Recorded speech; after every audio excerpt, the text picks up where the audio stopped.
가장 충격적이었던 게 6시 7시 되니까 애들이 막 술 먹으면서 코딩하고 막 서로 싸우고 막 우웩우웩하고 그래서 장인 못 참아서 퇴근한 다음에 다음날 아침에 왔는데 다들 널브러져 있고 그래서 아 이건 노답이다 바로 나왔다 뭐 그런 후기가 블로그에 올라간 적도 있고요. 고품격 테크 방송 아웃스탠딩 쇼. 예, 안녕하세요. 아웃스탠딩의 최용식 정지혜입니다. 예, 저희 방송은 출근할 때 들어도 좋고 예, 점심 먹고 들어도 좋고 야근할 때 들어도 좋고 예, 그리고 쉬다가 멍 때릴 때 들어도 예, 좋습니다. 굉장히 좋습니다. 예, 많은 시청 부탁드리고요. 오늘 주제는 지혜님이 준비를 했는데 네. 스타트업 조직 문화를 망치는 4대 빌런. 4대 빌런. 네, 일단 먼저 좀 빌런에 대해서 간략하게 설명해 주신다면 그게 뭘까요? 빌런의 영어 뜻은 아시잖아요. 예. 악당 아닙니까? 그렇죠, 악당. 예. 스타트업 빌런은 제가 이렇게 옛날에 기사 쓰면서 만든 별칭 같은 건데요. 그 약간 스타트업 씬에서 조직을 좀 힘들게 만드는 유형의 사람이나 어떤 문화 같은 게 있잖아요. 예. 너무 잘 아시겠지만. 있죠. 예. 그런 병폐들을 가리켜서 제가 이것들은 스타트업 빌런이야라고 제가 명명을 해봤거든요. 훤히 떠오르시죠? 네, 사실 지혜님이 그 이야기 할 때 크게 4개의 빌런을 딱 이렇게 정의를 내려주시더라고요. 그래서 오늘은 하나하나씩 한번 좀 다뤄보려고 합니다. 그래서 먼저 좋습니다. 첫 번째로 말씀 주신 게 조직 내 코끼리 이걸 말씀 주셨는데 조직 내 코끼리가 대체 뭔가요? 예. 혹시 방 안의 코끼리라는 개념에 대해서 들어보신 적이 있나요? 잘 못 들어봤습니다. 그게 뭐냐면요. 이게 모두가 잘못된 걸 알고 있어. 근데 아무도 그거에 대해서 말을 하지 않아. 그걸 가리켜서 방 안에 코끼리가 있는데 다들 이렇게 고개를 돌리고 있다라고 표현을 하거든요. 그래서 그런 병폐들을 가리켜서 그 방 안의 코끼리라고 부르는데 이제 스타트업 씬에도 이런 코끼리 같은 존재가 있다라는 것이 저의 주장이죠. 네. 그렇군요. 그러면 좀 어떤 유형이 있는지 실제 사례를 말씀 주신다면 사실은 되게 많을 텐데 제가 이제 기사 준비하면서 가장 좀 많이 볼 수 있는 유형으로 지금 정리를 해봤어요. 일단 좀 첫 번째 코끼리 유형은 저성과자 코끼리입니다. 네. 일단은 특히 스타트업 씬의 특성상 밖에서 들어온 경력자인데 저성과자인 코끼리들이 꽤나 많다. 네. 일 못하는. 예. 그러니까 경력직이면 사실 그러니까 대기업에서 어느 정도 좀 커리어를 쌓고 스타트업을 올 경우에는 보통 굉장히 대우를 잘 해서 들어오는데 스타트업에 막상 일을 해보니까 이게 아닌가벼. 일을 잘 못하시는 거죠. 그러면 그분은 굉장히 높은 확률로 조직 내 코끼리 같은 존재가 될 수 있다는 것입니다. 네. 그러면 네네. 뭐 좀 구체적으로 좀 한번 그 예시를 좀 얘기해 주시면. 좋아요. 가령 이게 제가 일단 미리 말씀드리면 제가 지금 굉장히 고유 명사를 다 빼고 얘기를 할 거예요. 왜냐면 실제 상황이기도 당은 다 실제 상황인데 어쨌든 명예가 손상이 되면 안 되니까. 가령 이 경력직 코끼리들은 보통 스타트업들이 라운드 A, B 투자를 받으면 이제 돈이 좀 있고 사업이 커지니까 이제 이렇게 경력직 분들을 모셔오잖아요. 그래서 이렇게 들어와요. 그러니까 상당히 짱짱한 회사의 경력직들을 데려옵니다. 근데 이분들이 생각보다 기대만큼 실적을 못 내요. 왜 못 내냐면 그분들의 능력이 없기보다는 이게 사실 스타트업은 조건들이 받쳐주는 환경은 아니잖아요. 그렇죠. 내가 주도적으로 뭘 해야 되고 조건이 안 좋아도 이가 없으면 잇몸으로 해야 되는 건데 이 경력직 분들이 그거에 적응을 못하는 거죠. 그런 분들이 굉장히 많거든요. 그래서 우왕좌왕하고 그런데 또 이제 사실 스타트업에 이 작은 조직일 때부터 계셨던 분들이 있을 거 아니에요. 이분들은 사실 밖에서 그렇게 좋은 대우를 받고 들어오면은 일단 눈이 이렇게 가자미 눈이 되세요. 당연히 왜냐면 왜요? 얼마나 잘하나 보자. 가자미 음. 눈이 되거든요. 그래서 얼마나 잘하나 보자 했는데 우왕좌왕해. 그러면 역시 뭐 대기업직이라고 잘하는 건 아니야. 뭐 이런 편견이 생기고 그러면서 이렇게 좀 안 좋은 여론이 생기고 그러면서 이렇게 팀 분위기가 되게 안 좋아지는 경우가 되게 많거든요. 근데 좀 이것도 좀 문제가 아닌가요? 이것도 문제긴 한데 그래서 근데 이게 사실 인지상정이라고 생각하거든요. 가령 왜냐면 나는 이 조직에서 되게 고생을 해서 회사를 같이 키웠는데 그렇죠. 갑자기 온 사람이 얘는 월급도 잘 받고 들어왔는데 지금 초기에 고생도 안 했는데 일도 잘 못해. 그러면 저절로 눈이 이렇게 찢어지는 거예요. 근데 이게 약간 좀 이게 제스처가 좀 논란이 있는데 절대 그런 논란은 아니라. 이거 네. 예, 그냥 그런 특별한 게 아니라 가장 예. 그 의심의 눈초리다. 네, 의심의 눈초리. 보시면 예. 흘가본다는 의미였어요. 예, 네. 그렇다면 사람을 잘 뽑으면 되지 않나 이런 의구심이 좀 들긴 제가 합니다. 용식님 그 얘기 할 줄 알았는데 이게 사람 뽑는 게 쉽지가 않아요. 잘 뽑는 게 너무 아시지 않나? 잘 뽑는 게 쉽지가 않고 제가 막 그런 말 하세요. 사람 잘 뽑으면 되지 않냐? 레퍼런스 보면 되지 않냐? 뭐 하는데 그 용식님도 사람 뽑으실 때 레퍼런스 체크 열심히 하시나요? 좀 열심히 한 편이죠. 네. 근데 레퍼런스 체크도 사실 완벽하지 않잖아요. 뭐 완벽하진 않죠. 네, 그거에 보완책도 또 나름 생각을 해두시잖아요. 예, 그렇죠. 그리고 또 문제가 뭐냐면 한국 사람들이 착하거든요. 그래서 웬만하면 레퍼런스 체크 요청 들어오면은 다 좋게 얘기를 해줘요. 저는 안 그랬어요. 저는 저한테 레퍼 체크 이 사람 해달라. 그럼 저는 5명 중에 3명은 안 좋게 얘기해줬어요. 근데 저 같은 사람이 없어요. 근데 레퍼런스 체크 잘하는 요령이 있더라고요. 뭐죠? 일단은 이상하게 얘기한 분에게 물어보면 안 돼요. 레퍼런스 체크도 네. 잘 얘기해준 분이 있고 못 얘기해준 분이 있는데 네. 못 얘기해준 분에게 얘기하면 계속 그 속된 말로 헛소리를 하시더라고요. 못 얘기해준다는 게 무슨 말이지? 그러니까 날카로운 얘기를 안 하고 아. 뭐 두리뭉 걸 이렇게 네. 얘기한다든지 아니면 다른 얘기를 네네네. 한다든지. 그래서 저는 그 사람 믿고 했는데 좀 잘 안 된 경우 그 사람은 굉장히 경험이 있구나. 신뢰하지 않죠. 그래서 예, 이거랑 뭐 이렇게- 관련해서 제가 예. 페북의 바다를 헤매다가 굉장히 좋은 말을 하나 봤어요. 아. 어떤 스타트업 대표님은 이렇게 만약에 제가 스타트업 대표고 용식님한테 이거 레퍼 체크를 해요. 이 사람 어때? 라고 했을 때 이 질문 던지는 거예요.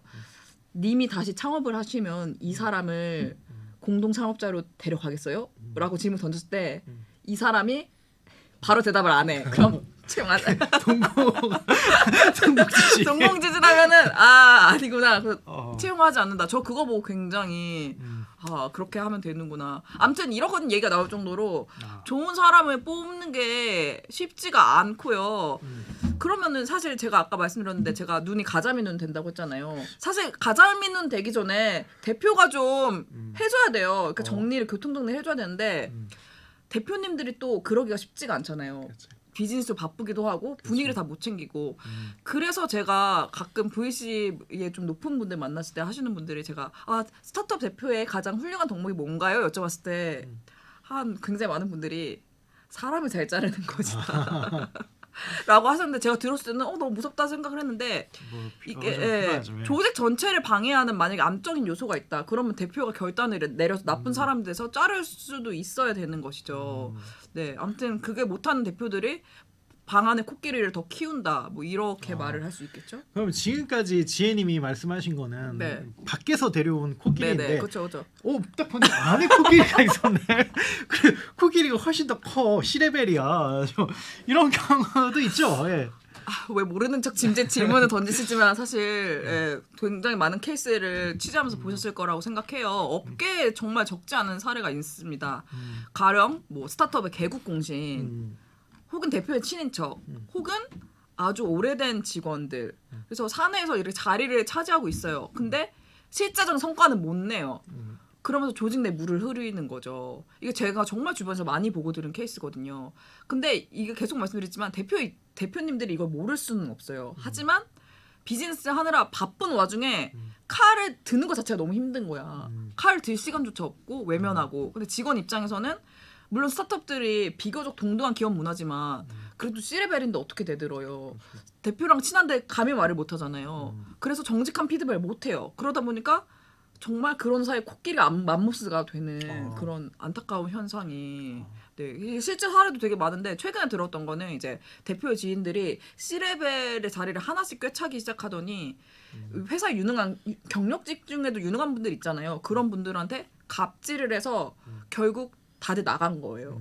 그래서 대거 퇴사로 이어져서 회사가 한 번 크게 물갈이를 했던 사례가 있는데 문제는 이렇게 물갈이를 해도 이게 다시 회사가 조직이 탄탄히 잡히기까지 엄청 시간이 오래 걸리고 당연히 비즈니스에도 영향을 줄 수밖에 없는 그런 상황인 것이죠. 근데 좀 이런 경우도 있지 않아요? 코끼리가 네. 그래서 싸울 땐 최고야. 그러니까 바깥에서 비즈니스도 잘하고 네. 이러는데 근데 안에 오면 불편함을 주는 거죠. 이런 경우도 좀 있지 않나요? 있을 거라고 생각해요. 가령 뭐 저는 분명 전투 코끼리인 거죠? 전투 코끼리. 근데 사실 그분은 그러면 사실 좀 대표의 역량에 따라서 그분을 되게 뭐 밖에서 싸우는 코끼리라는 어떤 직책을 준다든지 그래서 대외적으로 하고 사무실에 안 들어오게 한다든지 그렇게 충분히 활용할 수 있잖아요. 그렇게 그렇구나. 하면 되지 않나. 네네. 그러면 전반적으로 네네. 조직 내 코끼리 문제를 해결하려면 좀 어떻게 해야 되는지 좋아요. 솔루션을 내려주신다면. 이게 많은 인사 전문가분들이 얘기하는 게 되게 사실은 뻔하게 들릴 수가 있거든요. 근데 아시잖아요. 원래 진리는 들을 때는 뻔한데 실천할 때 어려운 거예요. 그래서 결국에는 처음부터 사람을 잘 뽑아야죠. 그러니까 우리 조직에 맞는 인재를 뽑아야 되는 건데 문제는 생각보다 우리 조직에 맞는 인재를 글로 써서 그거에 맞는 사람을 뽑는 데가 생각보다 없더라고요. 맞아. 물론 아웃스탠딩은 인지상이 명확하게 있잖아요. 그렇죠. 예, 제가 아스에 지원했을 때 가장 마음에 들었던 명문이 생각이 나네요. 그게 뭐냐면 회사와 개인의 성장을 일치시키는 이른바 올바른 야망을 가져야 한다. 그래서 그럼 나잖아 이러고 난데 이러고 지원을 했거든요. 네. 이렇게 명문화를 해놓으면 사실 그거에 맞는 사람들이 지원할 가능성이 높아지고 그러면은 그런 사람 뽑을 확률도 높아지고 이렇게 되는 거죠. 근데 생각보다 그렇게 해놓은 회사들이 많이 없다. 바쁘고 급하다 보니까. 그렇죠. 일단 빨리 일손을 채워야 하고 그렇죠. 그렇게 뽑는 거고 그리고 또 인사 전문가들이 말하는 게 맞는 인재상까지는 그래도 사람들이 명문화를 시키는데 우리랑 맞지 않는 인재상까지는 명문화를 진짜 안 시킨다.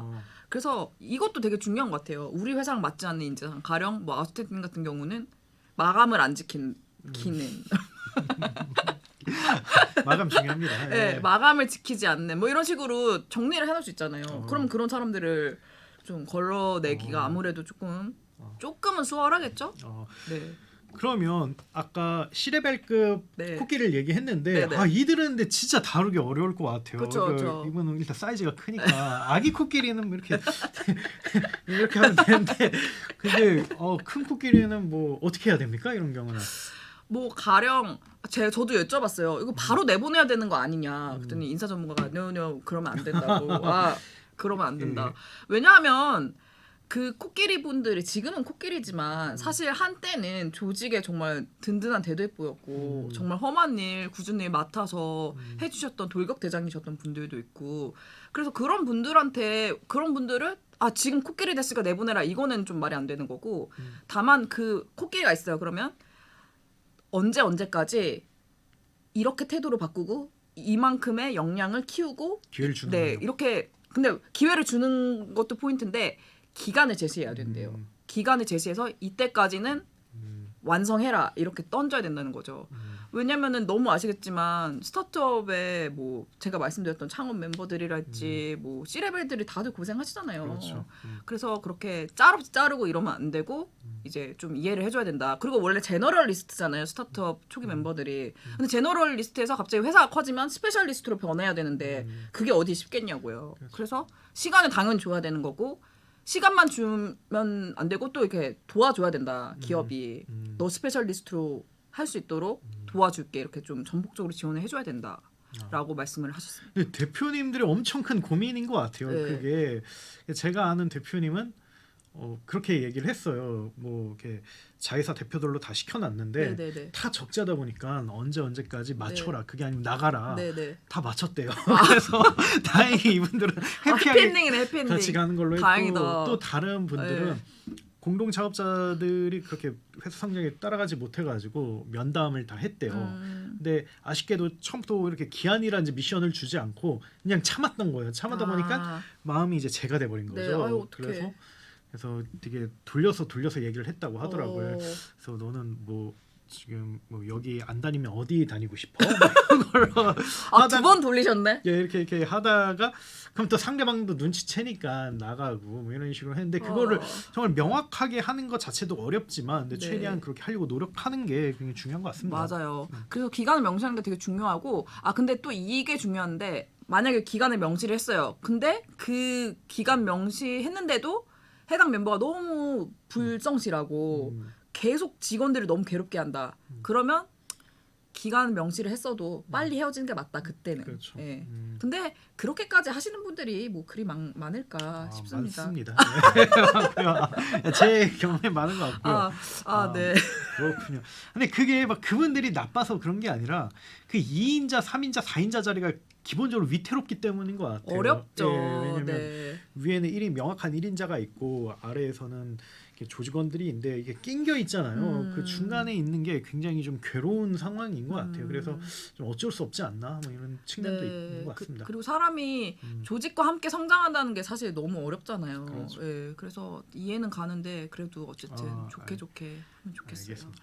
예, 그러면 첫 번째 빌런에 대해서 알아봤고요. 네. 두 번째 빌런 주신 걸 보니까 허울 좋은 조직 문화 이거를 뽑으셨어요. 구체적으로 좀 어떤 게 있는지 거기에 대해서 설명 부탁드리겠습니다. 이걸 보시는 분들이 어떻게 생각하실지 조금 걱정이 되는데 저는 허울 좋은 조직 문화가 뭐야? 라고 누가 저에게 질문한다면 회사의 펀더멘털에 도움이 안 되고 겉보기에만 번지르르한 문화다라고 저는 말을 해요. 이제 가령 과도한 복지 같은 거 있죠. 예.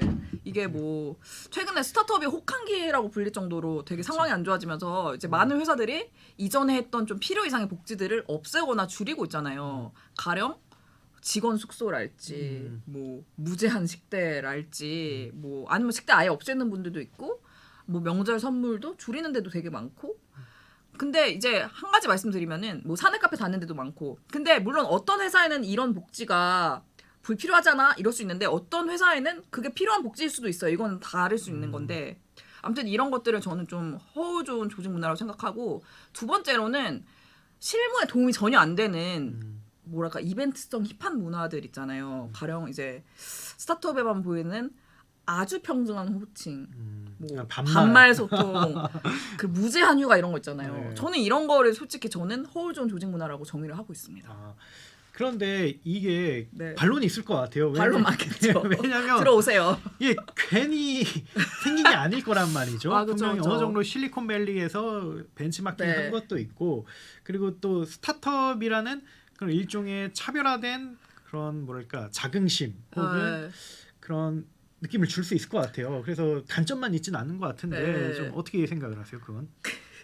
그 제가 용식님도 이런 거 별로 안 좋아하시는 걸로 알고 있는데 아무튼 스타트업의 힙한 조직 문화가 말씀하신 대로 도움이 될 때가 있어요. 가령 인원이 적을 때는 이게 꽤나 순효과가 있더라고요.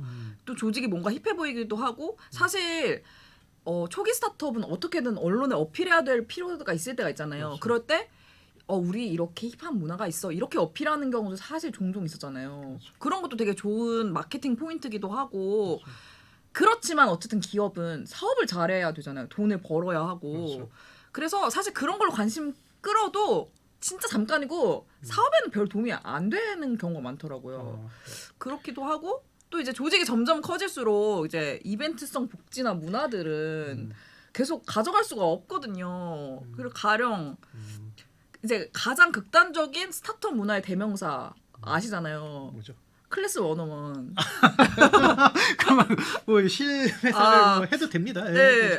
근데 이거는 뭐 팩트니까. 클래스 101 같은 경우는 근데 클래스 101은 문화만 힙한 건 아니고 사업도 잘했죠. 예, 굉장히 사업도 잘했는데 이제 여기가 현재 지금 반말 문화 다 없앴거든요. 숙소 제공이나 무제한 식대도 제가 알기로 없앤 걸로 알고 있어요. 진화를 한 거네요. 그래도 이거는 진화예요. 이건 진짜 잘한 거라고 생각하는 게 그렇다고 크런의 본질이 바뀐 건 아니에요. 그렇죠. 여기는 사업 잘하고 있거든요. 근데 이제 옛날의 수준의 그 인원 수준이 아니라 지금은 뭐 몇백 명 규모 회사가 됐는데 막 반말한다고 생각해 보세요. 뭘 옛날에는 이제 거기가 원래 대학생들이 만든 회사니까 그때는 반말 소통이 필요했겠죠. 뭐 빨리 뛰어야 되니까. 근데 이제 회사가 커지면서 밖에서 시니어도 모셔오고 이러는데 반말을 계속 우리 힙하니까 반말 갖고 가야 돼. 이게 좋은 선택인가? 아니라고 생각하거든요. 그렇죠. 네. 그럴 때는 우리가 반말로 이 라운드에서는 우리가 반말로 했지만 우리가 이제는 그거 할 때가 아니다 하고 없앤 게 저는 더 멋있는 선택이라고 생각을 하거든요. 그래서 이렇게 좀 그에 맞는 조직 문화로 잘 세팅을 한 케이스라고 저는 생각을 하고 있습니다.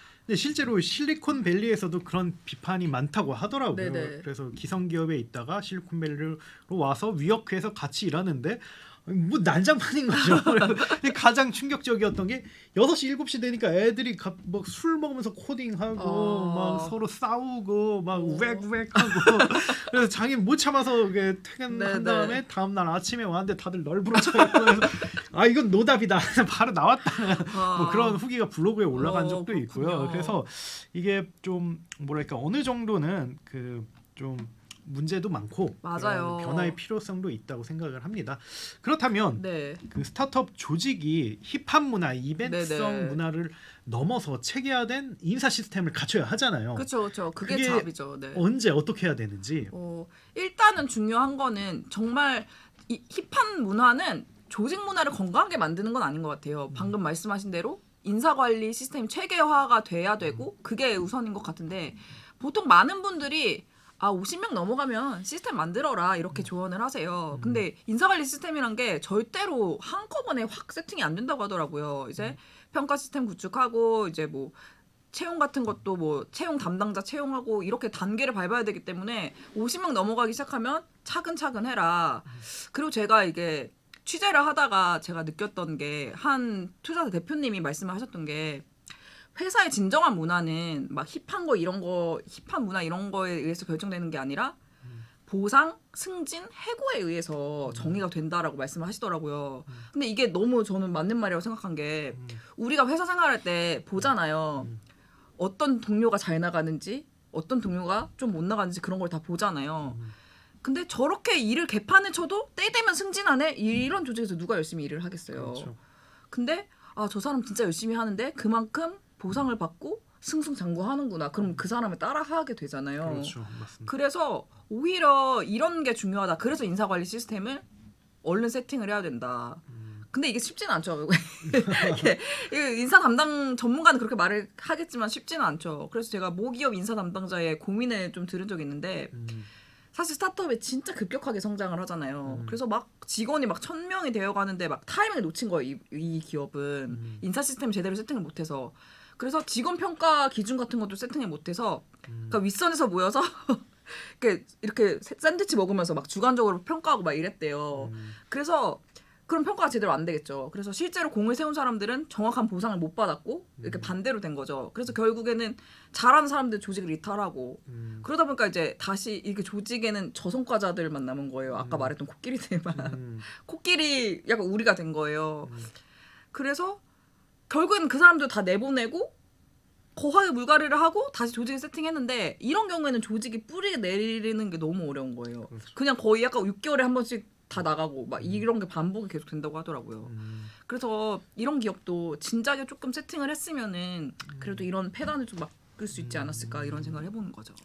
알겠습니다. 예, 첫 번째 빌런이 코끼리였고 네. 두 번째 빌런이 허울 좋은 조직 문화. 네, 힙한 조직 문화. 세 번째 빌런을 유명무실한 피드백 시스템을 이렇게 얘기해 주셨는데 그게 좀 어떤 건지 설명을 먼저 부탁드리겠습니다. 네, 그 용식님도 그 아시지 않나요? 그 스타트업 특유의 약간 가차없는 피드백 시스템 아시죠? 그렇죠. 예. 네, 이게 넷플릭스가 온 거잖아요. 그 어떤 대표님이 이런 말씀하셨어요. 넷플릭스가 한국 스타트업 조직 다 망친다. 예, 그렇죠. 예. 이게 근데 한때 절대적인 트렌드로 등극을 하면서 진짜 요 가차 없이 완전하게 솔직한 피드백이 이 문화가 스타트업을 휩쓴 적이 한 번 있었죠. 그렇죠. 근데 이게 문제는 한국에 오면서 좀 이상하게 변형이 한국 패치가 돼서 예. 리더십은 뭐 피드백 대상에서 빠진다든지 그러니까 가차 없는 피드백인데 리더십은 거기에 참여를 안 해. 이렇게 되고 직원들만 피드백의 대상이 되고 그 거의 진짜 이상하게 변형된 데는 거의 약간 이런 표현 죄송합니다만 북한의 자아 비판이라고 있죠. 아시죠? 예, 그렇게 목걸이 걸고 나 너무 잘못했다고. 죄인이다. 난 죄인이다라고 말하는 거의 그 정도로 존칭은 사용하는데 서로가 서로를 죽도록 가는 시스템으로 하는 그렇죠. 데도 있었고 그래서 제가 이거 실제인데요. 2010년, 2021년에 취재를 할 때 이 피드백 시스템 때문에 내가 지금 너무 스트레스를 받아서 정신과 치료를 받고 있어요라는 분을 2분이나 만났어요. 그러니까 이게 근데 너무 이해 가지 않나요? 아웃스탠딩에는 그런 피드백 시스템이 없습니다만 얘기만 들어도 너무 저도 스트레스를 받더라고요. 그게 네.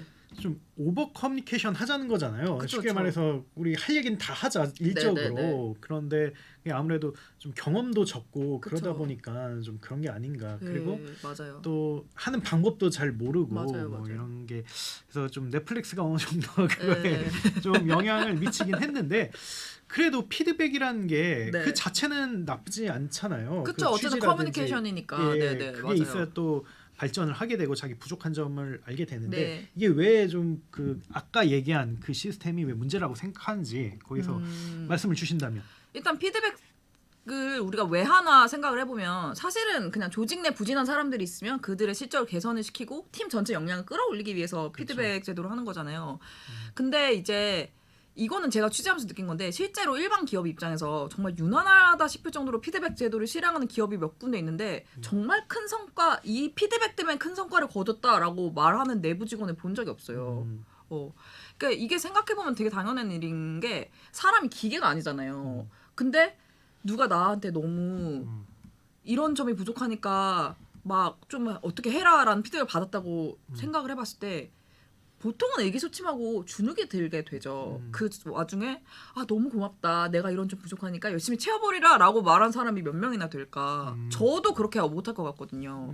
그래서 일단 이게 피드백의 순기능을 안 하고 역기능을 하게 되는 경우인 것 같고 그리고 아까 말씀드렸던 것처럼 피드백이 실제로 공정하게 이루어지는가도 되게 중요한 얘기인데 아까 뭐 말씀드렸는데 이거를 확인하기 어려운 게 가령 동료 피드백이 있다고 쳐봐요. 근데 동료 피드백을 할 때 나랑 친한 동료가 있잖아요. 그리고 나랑 오래 일한 동료도 있고 뭐 이 동료는 나랑 좀 사이가 안 좋거나 아니면 본 지 얼마 안 됐어. 그럼 똑같은 기준으로 정말 공평하게 평가를 할 수 있는가 이거에 대한 이슈도 사실은 되게 중요하게 얘기를 해야 될 부분이라는 거죠. 이건 뭐 쉽지 않은 부분이라고 생각을 하고요. 그래서 사실상 실제로 피드백으로 성과를 잘 내는 회사가 있는가에 대한 퀘스천 마크가 붙게 되는 것입니다. 그렇다면 여기서 한 가지 네. 질문 드리고 싶은데 많이 성공 사례로 이야기한 기업이 있잖아요. 요즘 엄청 핫한 기업. 우리 모두가 말하는 토스 네. 좀 어떻게 보시나요? 토스가 뭐 다른 분들 아시겠지만 뭐 동료 피드백 시스템 때문에 되게 많이 사람들의 입에 오르락 내리락 했잖아요. 이제 지금은 없어진 뭐 3아웃 스트라이크 제도 뭐 이런 거 있었고 뭐 3개월 리뷰 과정 이런 거 있었죠. 근데 이게 재직자한테 불안감을 조성한다는 이유로 2021년 11월에 폐지가 됐잖아요. 그런데도 최근에도 이제 토스가 워낙 핫한 회사하고 주목을 받다 보니까 뭐 피드백 시스템 너무 과한 거 아니야 뭐 이런 얘기하면서 또 도마 위에 올렸던 것 같은데 저는 개인적으로 토스는 피드백을 잘 활용하는 몇 안 되는 회사 중 하나다라고 평가를 하는데요. 근데 그 이유는 토스라서 그렇다. 여기까지만 얘기하면 되게 욕을 먹겠죠? 설명을 좀 해볼까요? 예. 그 저희 아웃스탠딩에서 사실 토스 관련해서 기사를 많이 다뤘는데 많이 썼죠. 네 거기 인터뷰로 출연한 전문가 이런 말씀하셨어요. 토스는 IT 업계에서도 되게 개발자 중심의 조직이잖아요. 근데 개발자분들이 직업적 특성상 성격, 신념 이런 게 강한 분들이 모이게 되는데 이게 서로의 의견이 부딪힐 가능성이 높은 상황에서는 이제 조직이 가고자 하는 방향이랑 개인의 신념이 부딪힐 확률이 높잖아요. 이런 경우에는 동료 피드백을 적극적으로 활용하는 게 그거를 무마하는 데 도움이 된다는 거죠. 그리고 또 토스는 아시다시피 업계에서 성과를 내면은 엄청 명확하게 보상을 해주는 기업 중에 하나잖아요. 그러니까 이럴 경우에는 내가 좀 피드백을 과하게 들었어. 그래도 익스큐즈가 되는 거죠. 그 보상해주잖아 이렇게 안 좋은 얘기 들었어도 그만큼 보상을 열심히 했을 때 보상을 주니까 좀 어쨌든 당근과 채찍이 같이 가는 느낌이 있는데 근데 사실 모든 기업이 토스처럼 할 수는 없잖아요. 그런데 막 작은 되게 막 여건이 좋지 않은 기업들도 있는데 거기서 막 토스처럼 엄청 강도 높은 피드백 시스템만 있다. 그러면 사실 일하는 직원들 입장에서는 뭐 해주는 것도 없는데 맨날 이렇게 비판하고 안 좋은 소리만 하고 이렇게 얘기를 할 수가 있는 상황인 거죠. 이게 동료 피드백을 말씀하시는 거죠? 네네네 지금까지는? 맞아요. 예. 그러면 그 피드백 시스템을 좀 어떻게 해야 되는지 예를 들면 작은 기업들은 그걸 하면 안 되는지 아니면 이런 식으로 적용하는 게 좋은지 그 대안에 대해서 말씀을 좋습니다. 주신다면 그 사실 제가 기업 내 피드백 관련해서 기사를 좀 몇 개 썼었거든요. 근데 이거 준비하다 보니까 사실상 실효성이 없네. 그래서 약간 다크소울러가 돼가지고 피드백 따위 무슨 소용이람 이러면서 그랬는데 이제 전문가분들한테 여쭤보니까 그래도 피드백 시스템 필요하다. 다만 이제 실패율을 낮추는 방법이라는 게 있는데요.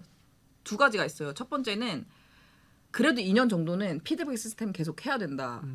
그러니까 문제점 당연히 나오겠죠. 근데 그거 보완을 계속하면서 고쳐야지. 그걸 피드백이 시스템 잘 안 된다고 없애. 이거는 이러면은 영영 피드백 시스템이 뿌리 내릴 수 없다. 그러니까 2년 동안은 무조건 한다고 생각하고 그걸 지켜줘야 된다. 그게 있었고요. 두 번째는 피드백 대상에 리더십도 넣어라. 그래야 공평하니까. 그래야지 뭐 내 마음의 박탈감도 덜 할 수 있고. 그러니까 이 두 가지를 세팅하면 적어도 피드백 시스템이 아예 망가질 가능성은 크게 낮출 수 있다라는 이야기를 해주셨습니다. 근데 실제 뭐 대기업에서도 그 상위 그 계급자를 평가하는 시스템도 네. 있고 그래서 아마 슬슬 자리를 잡는 것 같은데 좀 개인적으로 그 지혜님은 네. 또 중간 관리자이기도 한데 어떤 피드백 시스템이 이상적이라고 생각하는지 혹시 의견을 얘기해 주실 수 있을까요? 저는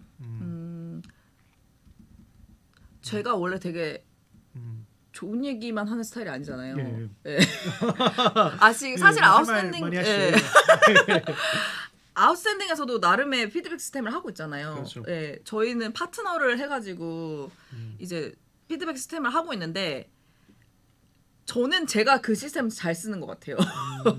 예. 저는 저와 파트너가 된 분끼리는 우리는 이미 서로를 프로로 인지하고 서로가 글 잘 쓰는 거 알고 있지 않냐. 우리 서로의 기사 잘 읽었다는 말 생략하자.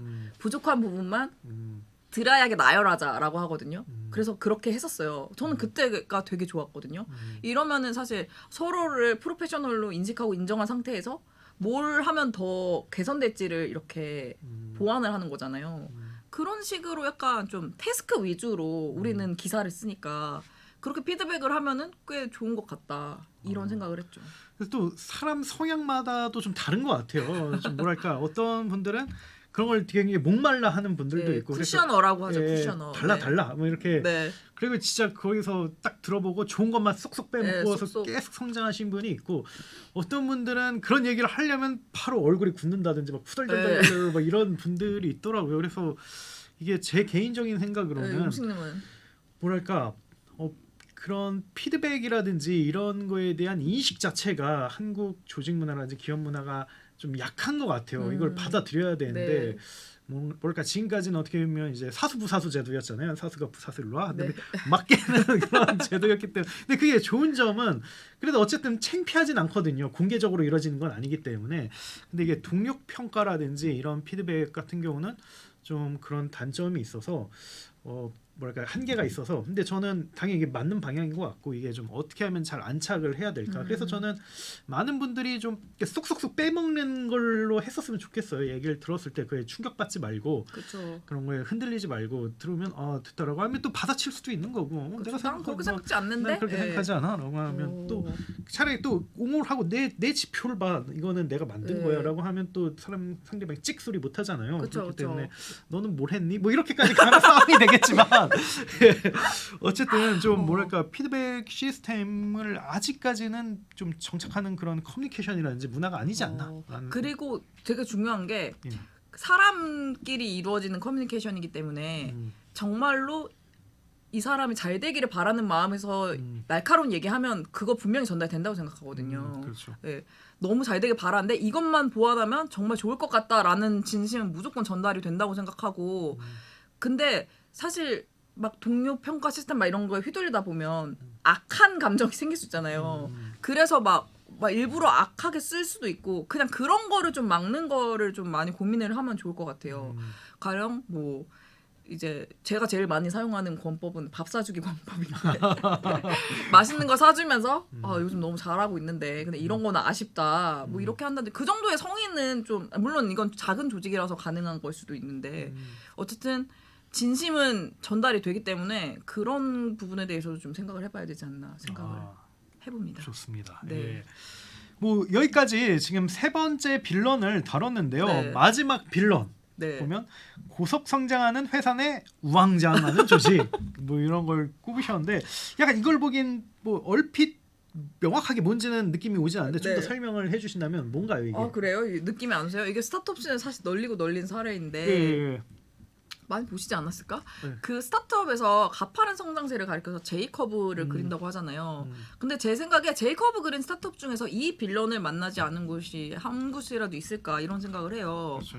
그 당연한 건데 회사 너무 빠르게 커지는데 아까도 말씀드렸던 것처럼 조직 문화가 정비가 안 되니까 막 이렇게 약간 마치 그 무너지는 뚝 막는 것처럼 하다 보니까 조직이 우왕좌왕하고 뭐 그런 거죠. 그리고 이런 내용 겪고 있는 데는 너무 많을 것 같고 이게 되게 겉으로 사업 승승장구하고 투자도 잘 받았는데 뭐 리더급이 다 퇴사하고 나갔다든지 뭐 제품 하나 런칭하는데 뭐 회의만 한 달 해가지고 결국 신사업이 접혔다든지 뭐 아예 개발팀이 통째로 이직을 했다든지 뭐 아까 말씀드린 것처럼 대표 친인척이 이리저리 지시하다가 뭐 중요한 애들이 다 나갔다든지 이런 얘기 되게 많이 들어보셨잖아요. 네, 그래서 네. 제가 왜 이게 의아했냐면 네. 이거 너무 당연하지 않아?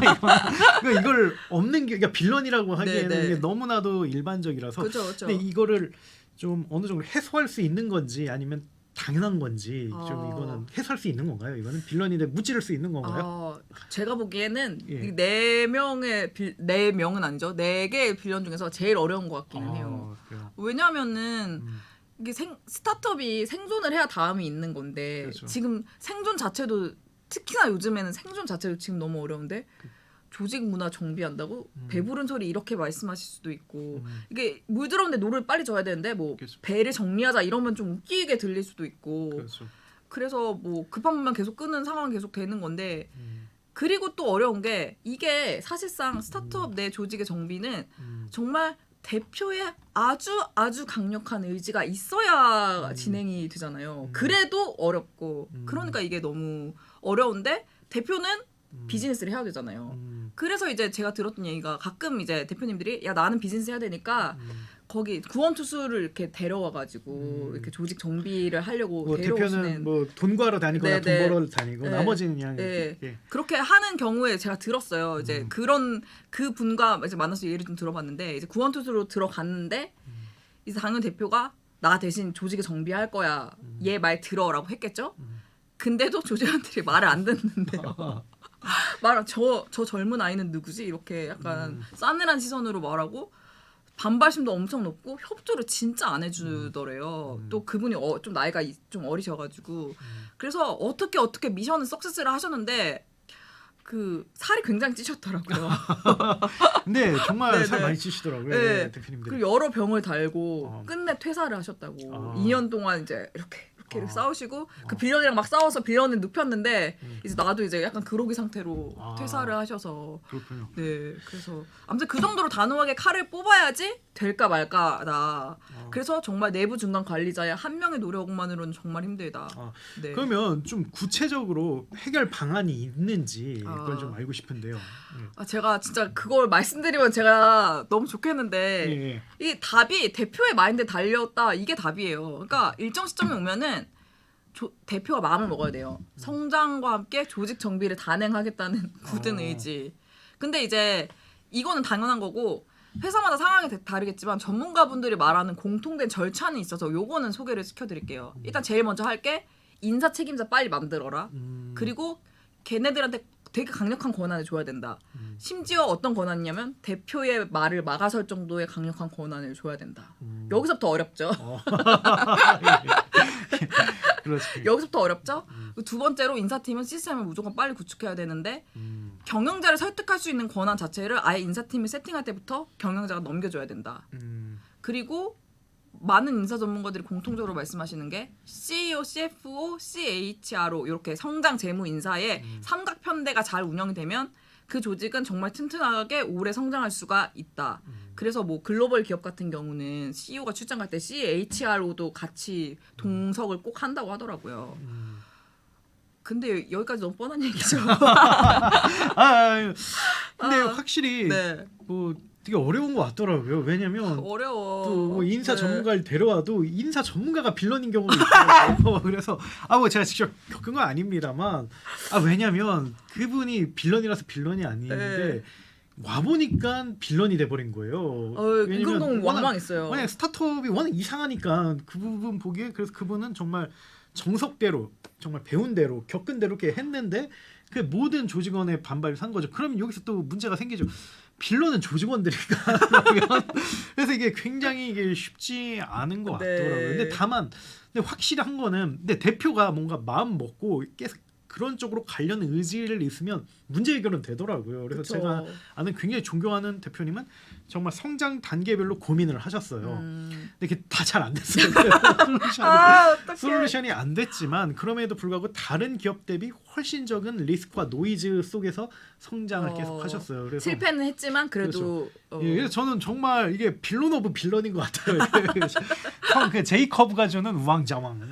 우왕좌왕. 이걸 한마디로 딱 표현할 수 있는데 정말 빌런 오브 빌런이고 이거 네. 거의 뭐 못 이긴다, 못 이기는 건데. 네. 근데 그 빌런의 괴롭힘을 얼마나 덜 받고 얼마나 잘 방어하느냐. 그쵸. 근데 이거는 네. 정말 말씀하신 것처럼 대표의 결단이 네. 조금이나마 그걸 줄일 수 있다. 그쵸. 예. 생각을 합니다. 사실 우리 대표 스타트업에서는 대표의 영향력이 사실 95% 이상이잖아요. 그렇습니다. 그러니까 대표가 진짜 마음을 먹어야 되고 그러니까 대표님도 남 탓하시면 안 되고. 아니 뭐 할 수도 있죠. 왜 남이 잘못했으면 남 탓해야지.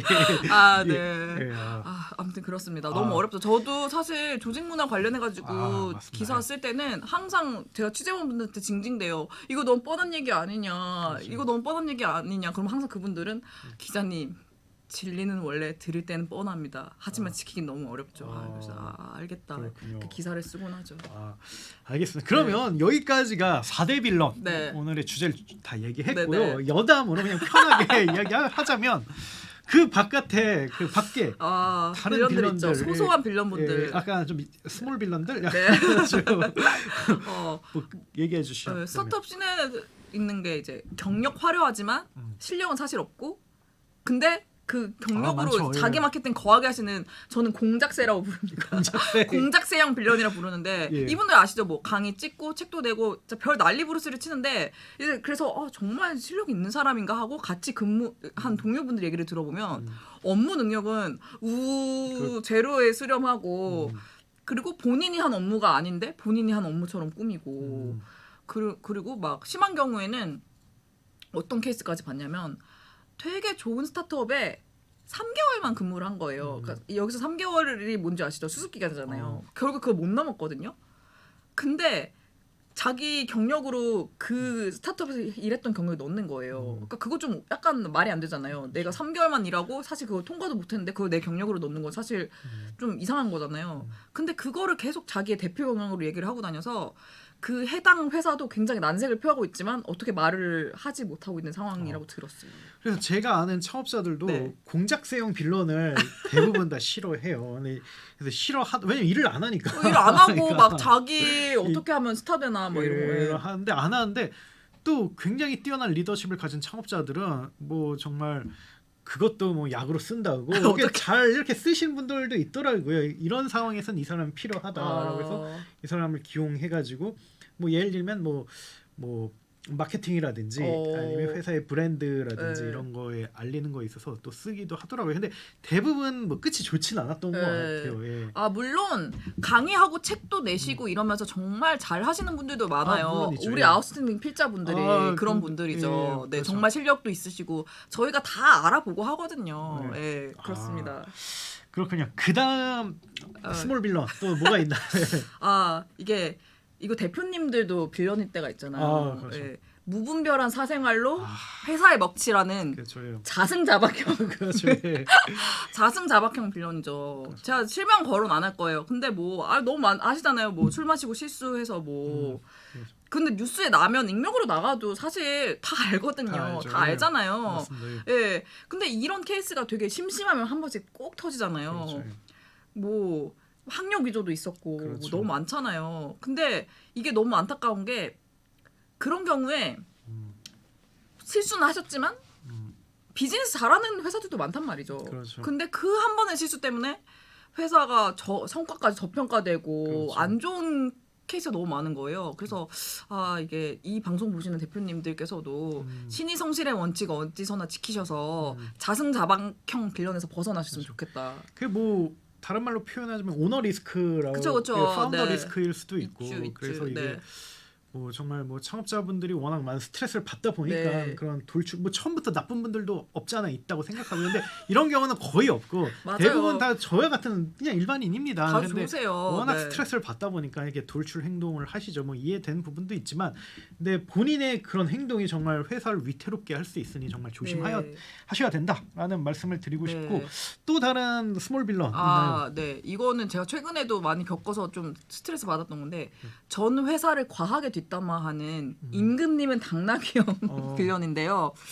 아 근데 이게 사실 나라님 욕도 한다고 하는데 그렇죠. 아 나를 힘들게 한 전 회사를 욕하는 게 뭐 그렇게 문제가 되나 그렇죠. 뭐 이렇게 말씀하실 수도 있어요. 근데 이게 문제는 그 뒷담화가 객관적으로 봤을 때 사실이 아닌 경우가 그렇죠. 생각보다 많거든요. 그러니까 가령 내가 잘못해서 회고를 당했거나 쫓겨난 건데 마치 회사가 부당해서 내가 이렇게 박차고 나온 것처럼 포장을 한다든지 이런 분들이 상당히 많더라고요. 그렇죠.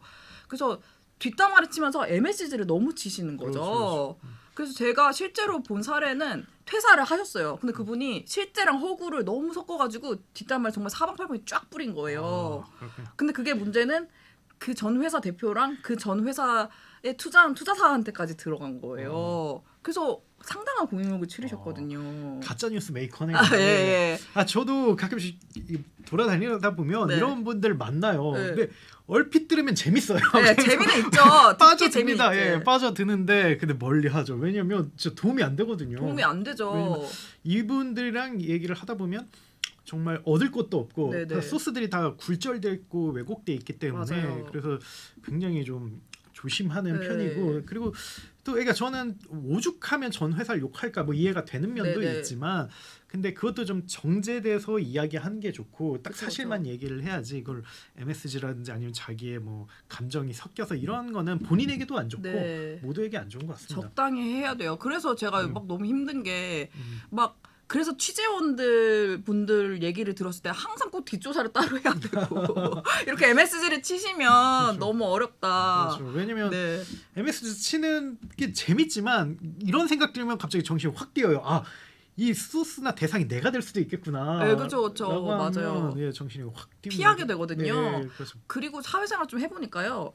전 직장은 웬만하면 욕 안 하는 게 안 나아요. 하는 게 좋죠. 왜냐면 네. 내가 있었던 곳이잖아요. 그렇죠. 내가 있었던 곳이 좋았던 곳이어야 내 가치도 그렇죠. 올라가는 건데 그렇죠. 내가 있었던 곳에 그렇게 욕을 하면 나는 어떻게 되는 거냐고요. 그렇죠, 예. 그래서 가능하면 안 하는 게 좋다. 그래서 유교에서도 유교? 유교 어디 해보시죠. 예, 군자는 부모의 허물 탓하지 않는다. 아, 그런 얘기인데 맞아. 물론 이게 회사가 부모라는 건 아니지만 어쨌든 나랑 엮여 있었던 거는 최대한 좋게 맞아요. 좋은 기억만 갖고 있는 게 서로에게 좋다. 그렇죠. 그리고 전 회사가 잘 돼야 내 커리어도 올라가는 그렇죠. 거거든요. 예, 그래서 나중에, 예. 네, 뭐 쓸 때도 그렇고. 네, 여기를 다녔어 이렇게 그, 될 거 아니에요. 그렇죠. 예. 그러니까 그런 거는 좀 예, 생각해보면 좋을 것 같고 용식님이 좀 싫어하는 빌런 뭐 있나요? 아 저는 그렇게 없어요. 근데 저는 희한하게 막 아주 막 빌런급을 그렇게 많이 만나진 않은 것 같아요. 왜냐면 좀 그러니까 좀 운이 좋았던 것도 있고 제가 좀 꺼려하는 것도 있는데 근데 다만 좀 같이 일했을 때 힘든 거는 좀 뭐랄까 너무 네거티브한 분들 그러니까 그쵸, 모든 그쵸. 사안을 네거티브하게만 바라보는 분들은 이게 대화가 좀 안 통하더라고요. 뭔가 이렇게 저는 최대한 긍정적으로 얘기를 하다 보니까 그럼 이러면 이렇게 되지 않나요? 라고 하면 이래서 안 된다. 이렇게 해서 하면 이래서 안 된다. 뭐 다 안 된다고만 하시니까 그래서 좀 네거티브한 분들은 뭐 좀 힘들죠. 이게 같이 그쵸, 일하기가. 그쵸. 예. 근데 뭐 다 장단점이 있으니까 뭐 그걸 상쇄할 만한 장점이 있으면 뭐 상관없긴 한데 네. 근데 가급적이면 좀 주변 사람들의 기와 이런 에너지를 소지시킬 수 있으니까 좀 긍정적인 마인드를 가집시다라는 네, 말씀을 그래서 드리고 한때 싶습니다. 제가 기운 신봉자가 돼서 좋은 그렇죠. 기운이 아니면 만나지 않겠다고. 기운론자입니다. 그래서 얘기하실 때 좋은 기운이 아니에요. 예, 나쁜 기운 이렇게 하면 선을 두시고 네. 보시더라고요. 예. 네. 물론 비판적 시각은 너무 중요하지만 그렇죠. 그래도 스타트업의 정신이 뭡니까? 그렇죠. 안 되는 것도 되게 하고 그렇죠. 이가 없으면 잇몸으로 하고 그런 건데 그렇죠. 예. 안 되는 얘기만 하면 돌파하기가 어렵잖아요. 예, 맞습니다. 그래서 우리 모두 다 같이 힘들게 달리고 있으니까 비판적인 시각은 그게 필요할 때만 하는 게 좋지 않나. 그렇죠. 예. 아니 뭐 하는 것도 좋은데 네. 그걸 좀 정제돼서 네, 해야지. 그쵸. 그걸 뭐 정말 네. 감정적이 들어가면 좀 그렇다. 그래 MSG 그만 치시고요.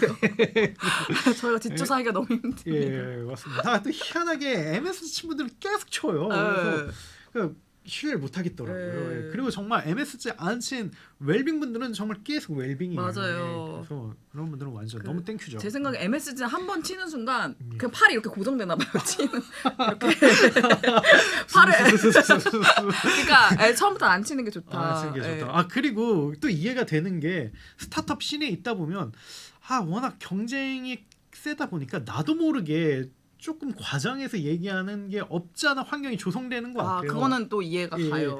네. 근데 그거를 뭐 가급적 안 하려고 노력해야 되고 그냥 조금만 해야지. 이게 만약에 허세가 너무 심해져 버리면 좀 이게 곤란하다.